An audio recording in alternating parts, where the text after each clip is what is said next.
What if the shortest path to your life's purpose is to stop trying to please anyone?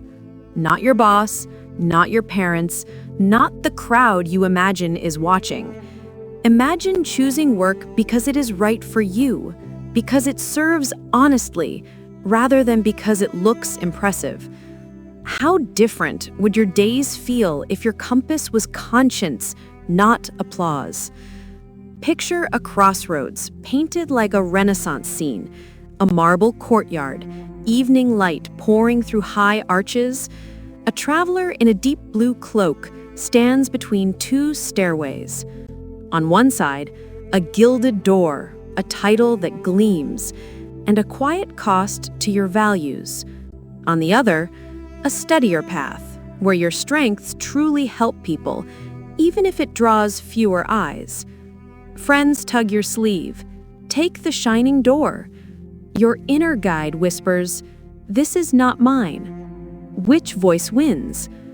Or, imagine a student choosing a path that soothes expectations but drains curiosity.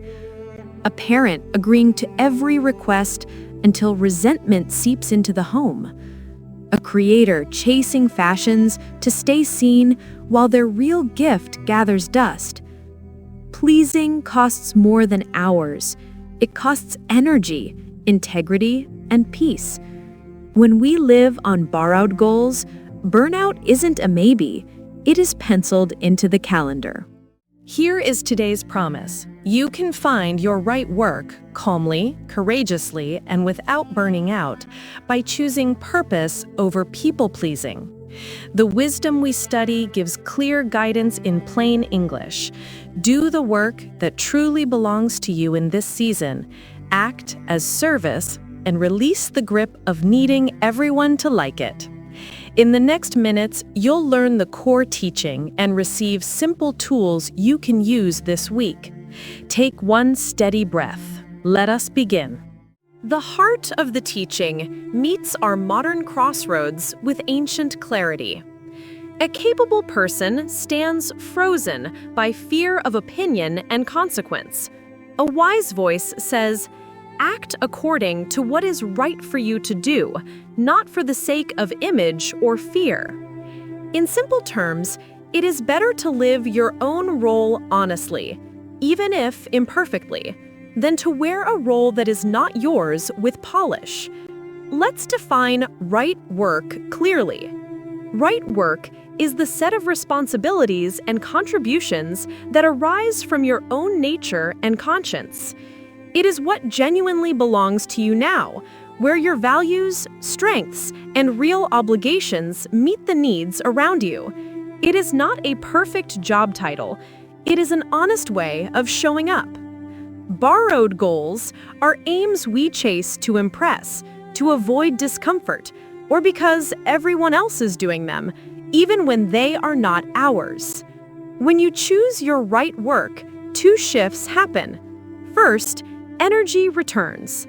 Even hard tasks feel cleaner because you know why you're doing them. Second, identity steadies. You measure yourself by integrity and steady effort, not by applause. This steadiness guards you from burnout. How do you recognize borrowed goals? Listen for three voices.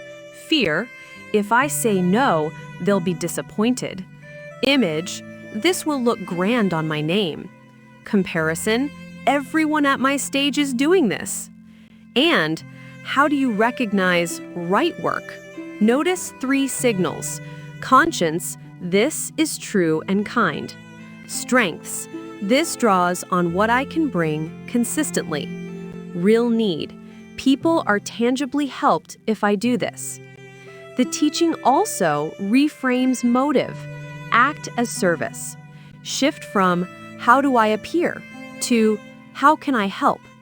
When your work serves people, truth, or the common good, pressure lightens.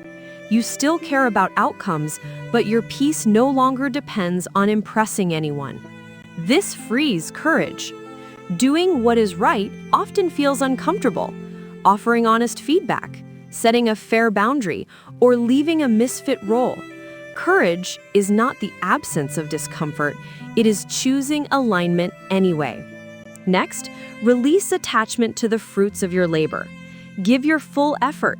Stop trying to master every result. Measure what matters, learn from outcomes, but do not let metrics or the moods of others own your peace. You are responsible for your actions, not for the specific results or for everyone's reactions.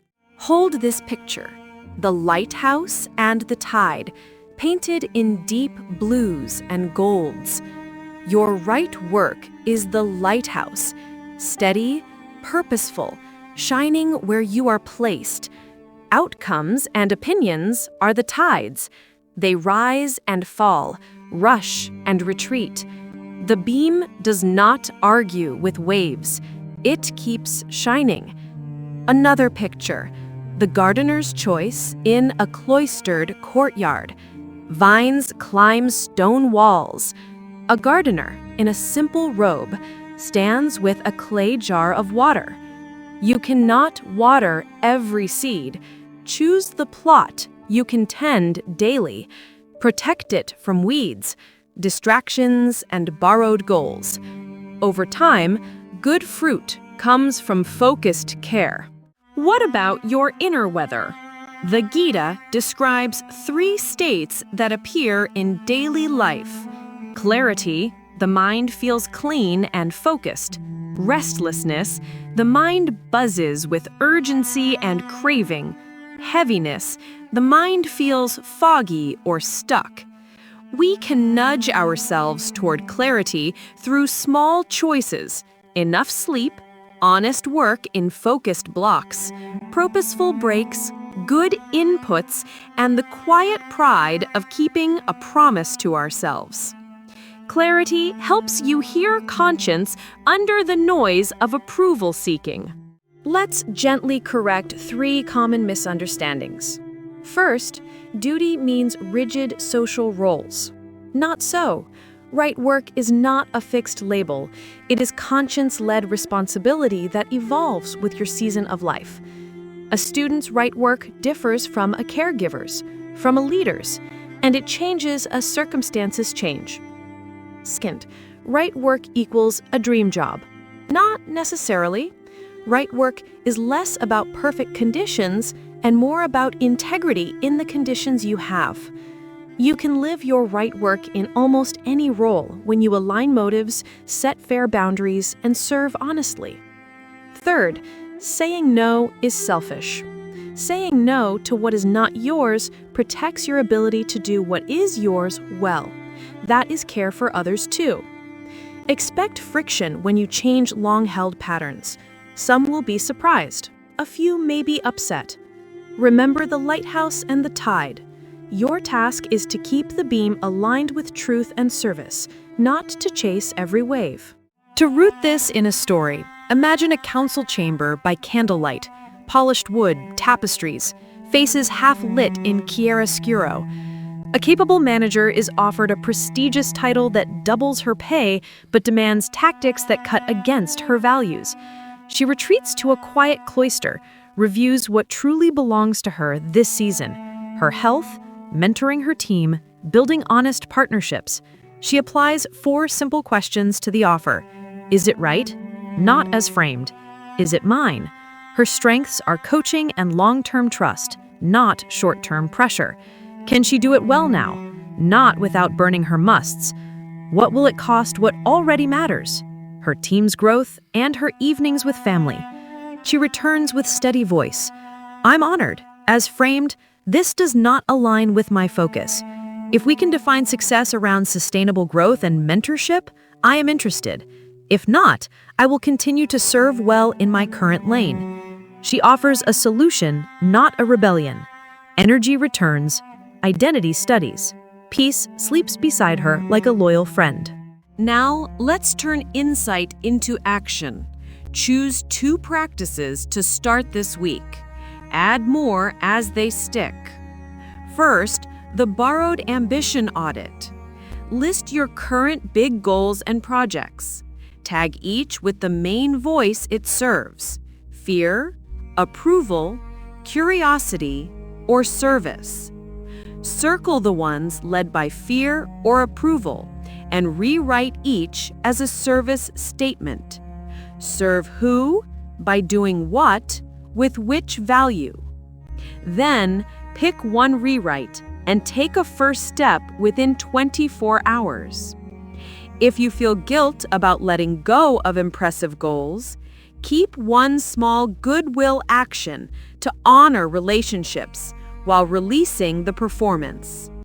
If you're not sure what service means here, ask who is helped and how would they describe the help. Use their language. This practice shifts your motive from image to impact, easing anxiety and aligning with the teaching to do what is truly yours to do. Second, the responsibility map and weekly must, should, could board.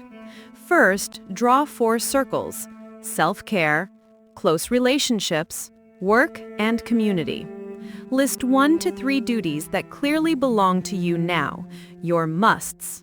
Then, build your weekly board with 3 categories: must, which you protect, should, which you cap, and could, where you choose one experiment.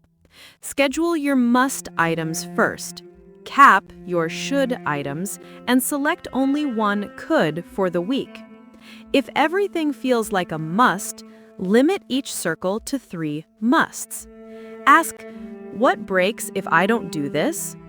If nothing important breaks, it's a should. If others' expectations collide with your musts, share your map with a key person and agree on priorities for this season. This practice clarifies what is yours to do and protects it in time and energy, helping you live your role honestly, not everyone else's. Third, the 4-question project filter. Before you say yes to any new commitment, ask, is it right? Is it mine? Can I do it well now? And what will it cost what already matters? If any answer flags a problem, renegotiate by offering a later start, a smaller scope, or a referral. Write your decision and reason in a note to yourself for clarity. If you feel pressure to answer immediately, use a pause phrase like, let me check my commitments and reply by tomorrow. If you have a fear of missing out, name the trade-off aloud. Saying yes here means saying no to a specific must. This practice aligns your commitments with conscience and strengths and quiets the urge to please.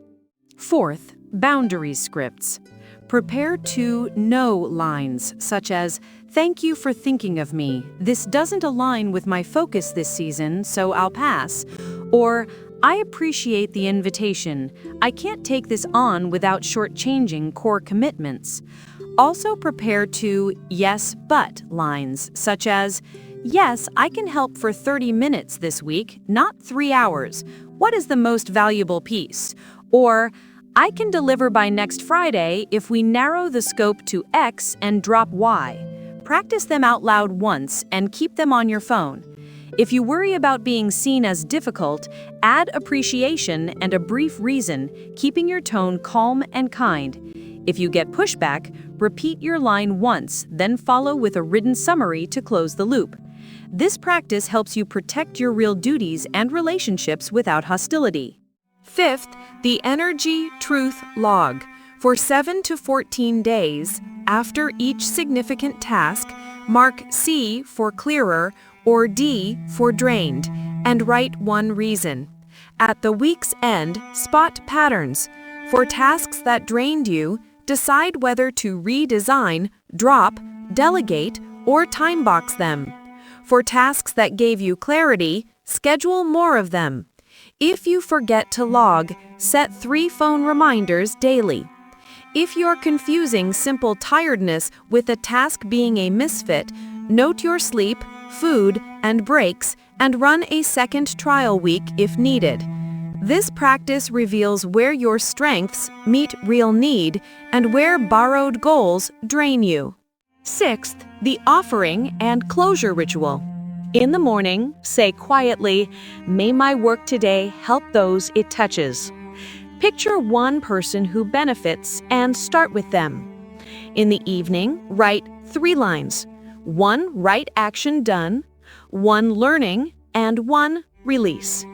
Place a hand on your chest and take a slow exhale.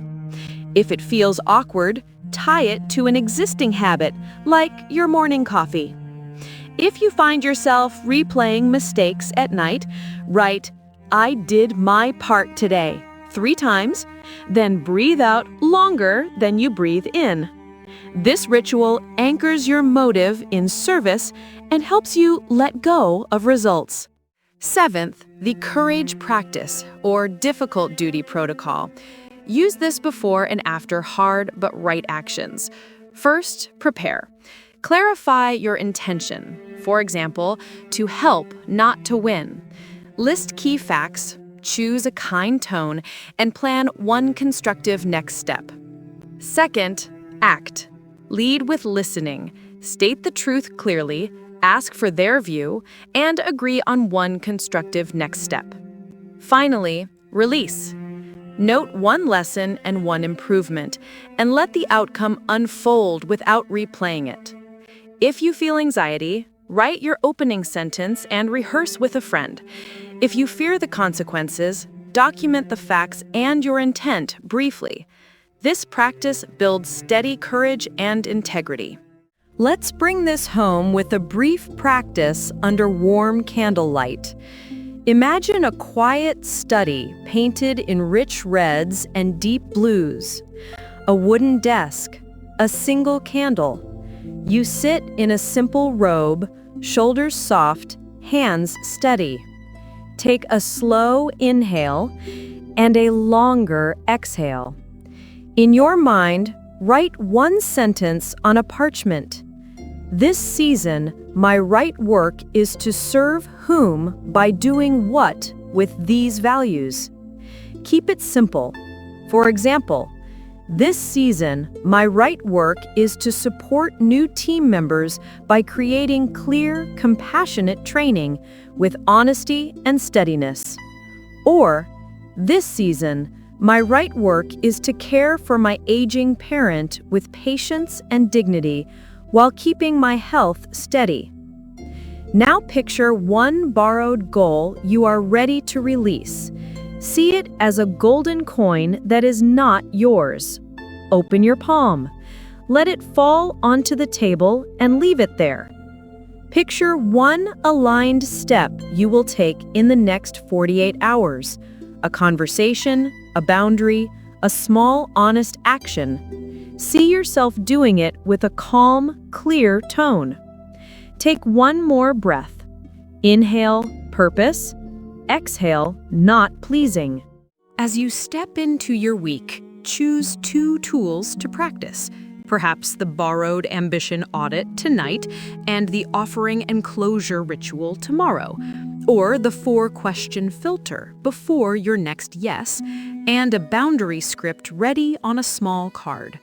Small, steady moves transform a life. Share your one-sentence purpose for this season and the single aligned step you will take this week. Your clarity can steady someone else at their own crossroads. And tell us which life challenges you would like guidance on next. Career shifts, relationships, leading without burning out. This community learns together. May your work be honest and useful. May your courage outshine your need for approval.